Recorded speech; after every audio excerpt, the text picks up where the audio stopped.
Hello दोस्तों। उम्मीद है आप सब अच्छे होंगे, स्वस्थ होंगे। मैं हूं आपका होस्ट और दोस्त अभिनव जैन।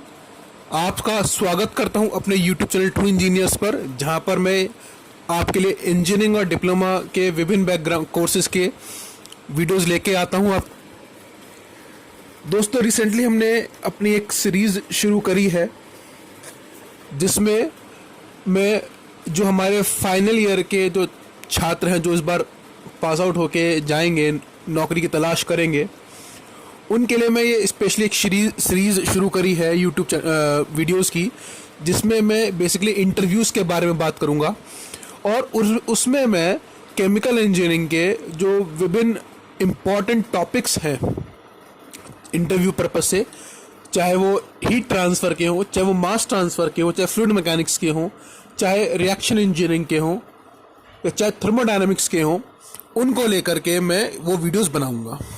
तो कल मैंने एक वीडियो डाली थी पाइपिंग सिस्टम को लेकर के। पाइप क्या होता है, पाइप का साइज कैसे कैलकुलेट किया जाता है, एनपीएस, डीएन, शेड्यूल नंबर, इसको लेकर के कल वीडियो बनाई थी। तो उसी श्रृंखला में मैं आज लेकर आया हूँ आपके लिए डिस्टिलेशन में किस इंटरव्यू में किस तरह के सवाल आपसे पूछे जा सकते हैं। तो चलिए बात करें डिस्टिलेशन की। वीडियो शुरू करने से पहले आपसे रिक्वेस्ट है कि मेरे चैनल को सब्सक्राइब करें, वीडियोस को लाइक करें, कमेंट करें, शेयर करें, जिससे आप सभी दोस्तों के पास वो वीडियोस पहुंचे और जो छात्र अपने इंटरव्यू की तैयारी कर रहे हैं वो इससे लाभान्वित हो सके, इनसे उनको फायदा मिल सके। तो सबसे पहले एक चीज मैं आपको क्लियर कर दूं, मैं ये जो वीडियो बना रहा हूं ये आपके इंटरव्यू पर्पस के हिसाब से बना रहा हूं। तो इसमें मैं आपको कोई डेरिवेशन वगैरह कुछ नहीं कराऊंगा। इंटरव्यू में क्वेश्चंस क्या पूछे जाते हैं और उनका जवाब आपको किस तरह से देना है, मैं वो चीज़ उसमें डिस्कस करूंगा। तो इस वीडियो में जो डिस्टिलेशन की जो वीडियो बनाई है, मैंने इसमें जो टॉपिक्स कवर करे हैं वो है distillation, degree of freedom of distillation, batch distillation, relative volatility, flash distillation, steam distillation, efficiency of distillation column, McCabe Thiele method और रिफ्लक्स रेशियो। इन टॉपिक्स को मैंने इसमें कवर किया है। तो उम्मीद करता हूं इन टॉपिक्स को जब पढ़ेंगे तो आपका डिस्टिलेशन का जो काफी पार्ट है इंटरव्यू के पर्पस है वो पूरा हो जाएगा। सबसे पहले जब आप कोई भी इंटरव्यू देने जाएंगे, आपसे पूछा जाएगा कि आपका फेवरेट सब्जेक्ट क्या है, और आप बोल देते हैं कि मास ट्रांसफर, तो यकीन मानिए मास ट्रांसफर का सबसे इंपॉर्टेंट जो टॉपिक है वो डिस्टिलेशन है। शुरुआत आपकी डिस्टिलेशन से ही होगी। और इनफैक्ट चाहे आपके सेमेस्टर एग्जाम्स भी हो, आपने भी देखा होगा कि सबसे ज्यादा वेटेज जो होती है वो डिस्टिलेशन की ही होती है। आपने अगर मास ट्रांसफर बोला है और डिस्टिलेशन से सवाल ना पूछा जाए, ऐसा हो नहीं सकता। इंटरव्यू सबसे पहले आपसे पूछेगा व्हाट इज डिस्टिलेशन। तो जब आप डेफिनेशन बताएं तो आपको बिल्कुल परफेक्ट आंसर देना होगा। अगर आपने इधर उधर गोल घुमाया तो उसमें से फिर क्वेश्चन में से क्वेश्चन निकलता चला जाएगा और आप उसी लूप में फंस के रह जाएंगे। तो डिस्टिलेशन एक प्रेफरेंशियल सेपरेशन प्रोसेस है जो मोर वोलेटाइल कंपोनेंट को लेस वोलेटाइल कंपोनेंट में से सेपरेट करने का काम आती है। और किस आधार पर? On the basis of relative volatility. यानी कि डिस्टिलेशन एक प्रेफरेंशियल सेपरेशन प्रोसेस है जिसमें हम मोर वोलेटाइल कंपोनेंट को लेस वोलेटाइल कंपोनेंट में सेपरेट करते हैं on the basis of relative volatility. ये हमारी डिस्टिलेशन डेफिनेशन है। अगला आपसे पूछा सकता है what is the degree of freedom in distillation. तो पहले डिग्री ऑफ फ्रीडम क्या होती है जान लीजिए। डिग्री ऑफ फ्रीडम हमें बताती है difference between number of variables need to be known and number of equations are known, कि कितने वेरिएबल्स सिस्टम को फिक्स डिफाइन करने के लिए हमें कितने वेरिएबल्स पता होने चाहिए और कितनी इक्वेशंस नोन है। जनरली जो हम पढ़ते हुए आए डिग्री ऑफ फ्रीडम वो होता है F=n-c+2 इतना। अगर उसको और डिटेल में जाए तो -r-s मैंने इसमें दिखाया है।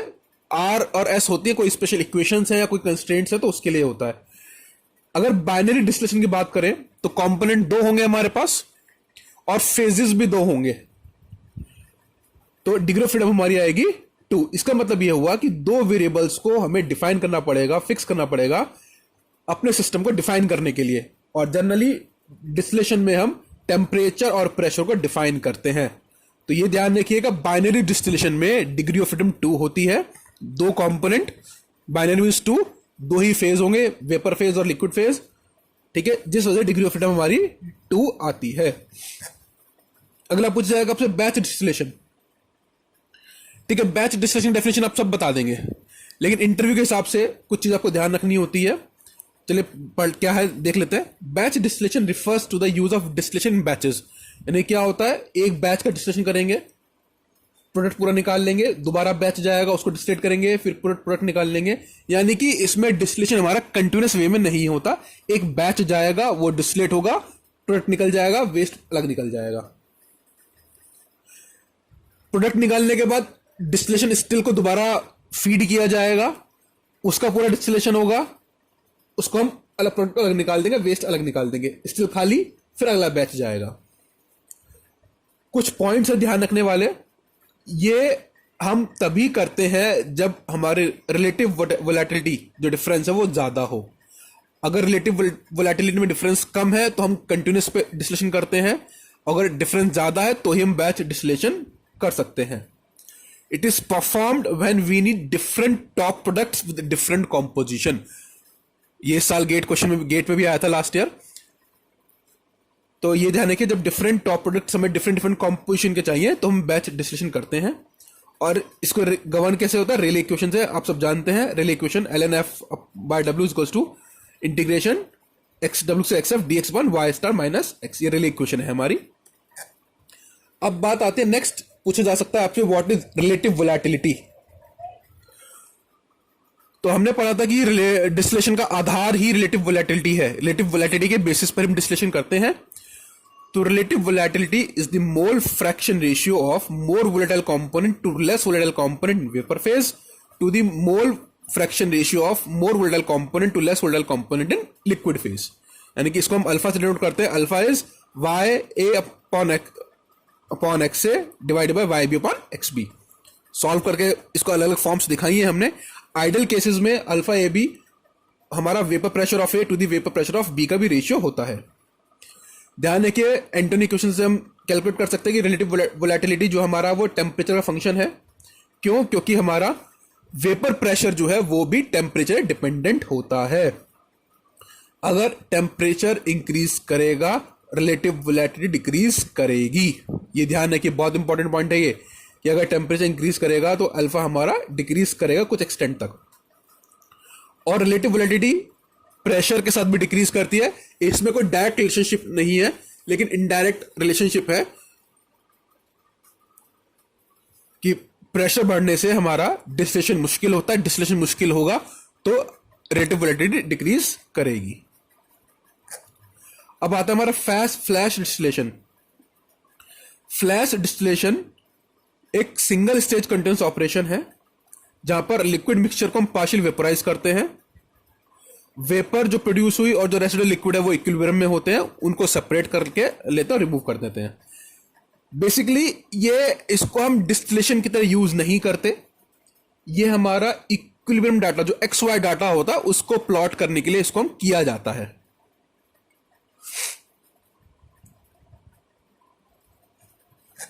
स्टीम डिस्टिलेशन, अगर हमारा फीड में कोई कंपोनेंट या फीड हीट सेंसिटिव है तो हम उस केस में नॉर्मल डिस्टिलेशन नहीं कर सकते, क्योंकि उसमें हमारा जो कंपोनेंट है, जो फीड है हमारी, वो खराब हो जाएगी क्योंकि वो हीट सेंसिटिव है। इस केस में हम स्टीम डिस्टिलेशन करते हैं या वैक्यूम डिस्टिलेशन करते हैं। तो steam distillation is a separation process used to purify or isolate temperature sensitive materials such as natural aromatic compounds. Steam or water is added to distillation apparatus lowering the boiling point of the compound. तो मैंने बताया कि आपको heat sensitive materials को separate करने के लिए हम इसको यूज करते हैं। इसमें हम स्टीम या वाटर ऐड करते हैं डिस्टिलेशन apparatus में, जिससे बॉइलिंग पॉइंट हमारा कम डाउन हो जाता है। एक चीज ध्यान रखते हैं कि स्टीम जो हम ऐड कर रहे हैं वो फीड के साथ मिक्सिबल नहीं होनी चाहिए। इससे क्या होगा, स्टीम अगर मिक्स होगी तो वो अपना वेपर प्रेशर एक्सर्ट करेगी, डिस्टिलेशन में प्रॉब्लम आएगी। अगर स्टीम फीड के साथ मिक्सिबल है तो उस केस में हम वैक्यूम डिस्टिलेशन यूज करते हैं। नेक्स्ट आपसे आ सकता है कि एफिशिएंसीज क्या क्या होती हैं। तो बहुत तरह की 3 तरह की एफिशिएंसीज हम डिफाइन करते हैं। एक तो ओवरऑल एफिशिएंसी, दूसरी प्लेट एफिशिएंसी और तीसरी पॉइंट एफिशिएंसी। तो ओवरऑल एफिशिएंसी क्या होती है? Basically ideal number of stages required divide by actual number of stages.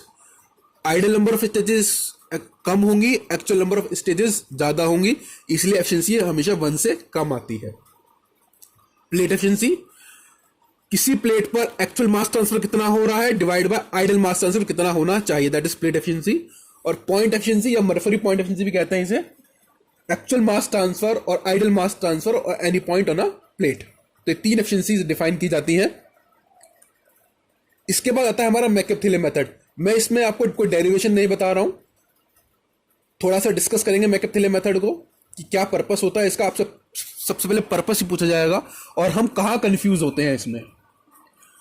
देखिए, सबसे पहले मैकअप-थिले मेथड का जो पर्पस होता है, जो यूज होता है, वो होता है to find the required number of ideal stages to achieve desired separation. कि डिजायर्ड सेपरेशन करने के लिए हमें कितने आइडल स्टेजेस चाहिए, अब वो ट्रेज हो या कुछ भी हो, हमें स्टेज की बात कर रहे हैं। इसमें 3 कंडीशन होती हैं, उनको भी हम देखेंगे, लेकिन हम पहले मान के चलते हैं कि हमें जो मैकअप-थिले मेथड से आइडल नंबर ऑफ स्टेजेस आई वो 8 आई, तो ये जरूरी नहीं है कि हमें कॉलम में 8 ट्रे लगानी पड़े। इसमें 3 अरेंजमेंट हो सकते हैं, अकॉर्डिंगली उस हिसाब से ट्रेस का अरेंजमेंट होता है। पहला कि अगर हमारे कॉलम में टोटल रिबॉयलर टोटल कंडेंसर है, तो टोटल रिबॉयलर टोटल कंडेंसर में फेस चेंज होगा दोनों ही जगह, लेकिन कोई सेपरेशन नहीं होगा। इसलिए टोटल कंडेंसर और टोटल रिबॉयलर ट्रे की तरह काम नहीं करते, स्टेज की तरह काम नहीं करते।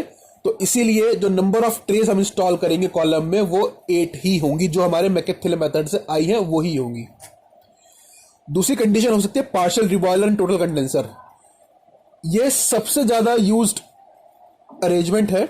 इसमें क्या होगा कि रीबॉयलर में सेपरेशन होगा, तो रीबॉयलर भी एक स्टेज की तरह काम करेगा।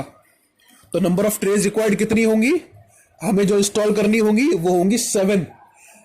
हम टावर में इंस्टॉल करेंगे और एक हमारी होगी रीबॉयलर वाली, तो इस तरह से 7 + 1 वो हमारी क्या हो जाएंगी टोटल, फिर 8 आ जाएंगी। तीसरा अरेंजमेंट होता है पार्शियल रिबॉयलर एंड पार्शियल कंडेंसर। इसमें क्या होगा, दोनों ही एक स्टेज की तरह काम करेंगे जहां पर सेपरेशन होगा। तो इस केस में हम कितनी ट्रेज हमें लगानी पड़ेंगी, 6 ट्रेज इंस्टॉल करी कॉलम में, एक पार्शियल रिबॉयलर की, एक पार्शियल कंडेंसर की, तो 6 + 1 + 1, तो टोटल कितनी ट्रेज हो गई, 8। तो इस तरह से 3 अरेंजमेंट होते हैं जिसपे हमारा ये डिपेंड करता है कि ट्रे जो कॉलम है उसमें कितनी ट्रेज हमारी लगेंगी। ये जरूरी नहीं है कि जितनी हमारी ट्रेज मैकअप-थिले मेथड से आई उतनी ही टावर के अंदर इंस्टॉल की जाए। मैंने अभी आपको दोबारा बता देता हूं, टोटल रीबॉयलर टोटल कंडेंसर होगा तो जितनी ट्रेज हमारी मैकअप-थिले से आएंगी हम उतनी ही लगानी पड़ेगी, टावर में ट्रेज लगानी पड़ेगी। पार्शियल रिबॉयलर टोटल कंडेंसर होगा तो हम नंबर ऑफ एक जो रिबॉयलर है वो एक स्टेज की तरह काम करेगा, तो ट्रेज जो होगी वो एक कम हो जाएगी। और अगर पार्शियल रिबॉयलर पार्शियल कंडेंसर है तो कंडेंसर और रिबॉयलर दोनों ही एक ट्रे की तरह काम करेंगे, तो 2 ट्रेज कम हो जाएंगी जो हमें टावर में इंस्टॉल करनी होंगी। मैकअप-थिले के अजम्पशंस क्या है और लिमिटेशंस क्या है। तो अजम्पशन क्या है, molar heat of vaporization feed की वो इक्वल होनी चाहिए। Every mole of liquid vaporize mole of vapour is condensed होना चाहिए, कि अगर एक लिक्विड का 1 मोल वेपराइज हो रहा है तो 1 ही मोल कंडेंस भी होना चाहिए वेपर। और हीट इफेक्ट्स को हम नेग्लिजिबल मानते हैं, ये उसके अजम्पशंस है। लेकिन लिमिटेशंस क्या है, जब relative volatility difference more than 5 होगा तो हम यूज नहीं कर सकते, और जब आइडल स्टेजेस मोर देन 25 आएंगी तब भी हम इसको यूज नहीं कर सकते। इसके बाद आता हमारा रिफ्लक्स रेशियो।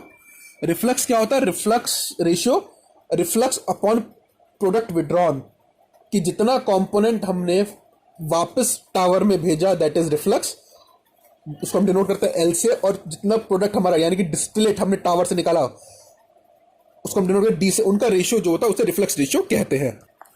रिफ्लक्स रेशियो भी 3 तरह का होता है। टोटल रिफ्लक्स होता है, टोटल रिफ्लक्स में हमें कोई प्रोडक्ट नहीं मिलेगा, इसमें जो भी हमारा प्रोडक्ट आएगा वो सारा का सारा वापस टावर में चला जाएगा। इसमें क्या होगा, रिबॉयलर और कंडेंसर की जो ड्यूटी है वो मैक्सिमम हो जाएगी, यानी कि ऑपरेटिंग कॉस्ट मैक्सिमम हो जाएगी, लेकिन ट्रेज का जो नंबर ऑफ ट्रेज है वो मिनिमम हो जाएगी। यानी एक होता है मिनिमम रिफ्लक्स। मिनिमम रिफ्लक्स में क्या होगा कि हम कुछ रिफ्लक्स नहीं कर रहे, जो इतना आया एज इट इज डिस्टिल बाहर निकाल दे रहे हैं। उसमें जो हमारी ऑपरेटिंग कॉस्ट है, क्योंकि उसमें रिबॉयलर की कंडेंसर मिनिमम हो जाएगी, तो ऑपरेटिंग कॉस्ट हमारी मिनिमम हो जाएगी। लेकिन जो फिक्स्ड कॉस्ट है, यानी कि जो टावर्स जो ट्रेज है वो बहुत ज्यादा बढ़ जाएंगी, तो जिस वजह से हमारी फिक्स्ड कॉस्ट है वो बढ़ जाएगी। दोनों ही केस में हम यूज नहीं कर सकते, क्योंकि हमारी जो टोटल कॉस्ट है हमें उसको मिनिमम करना होता है। इस वजह से हम कोई टोटल रिफ्लक्स और मिनिमम रिफ्लक्स के बीच में कोई वैल्यू लेते हैं, उसे हम कहते हैं ऑप्टिमम रिफ्लक्स। तो जो ऑप्टिमम रिफ्लक्स होता है that is 1.1 to 1.5 of minimum reflux. तो वो एक वैल्यू इनके बीच की आती है। इसका ग्राफ हम देख सकते हैं कि जो टोटल कॉस्ट है हमारी वो मिनिमम आएगी ऑप्टिमम रिफ्लक्स पे। हमने इसमें कॉस्ट और रिफ्लक्स रेशियो ग्राफ दिखाया है, अब देख सकते हैं। इसमें जो टोटल कॉस्ट है हमारी वो मिनिमम आएगी ऑप्टिमम रिफ्लक्स रेशियो पर, और ये वो पॉइंट होगा, उस पॉइंट से पास करेगा जहां पर fixed cost operating cost curve हमारा एक दूसरे को क्रॉस करेगा।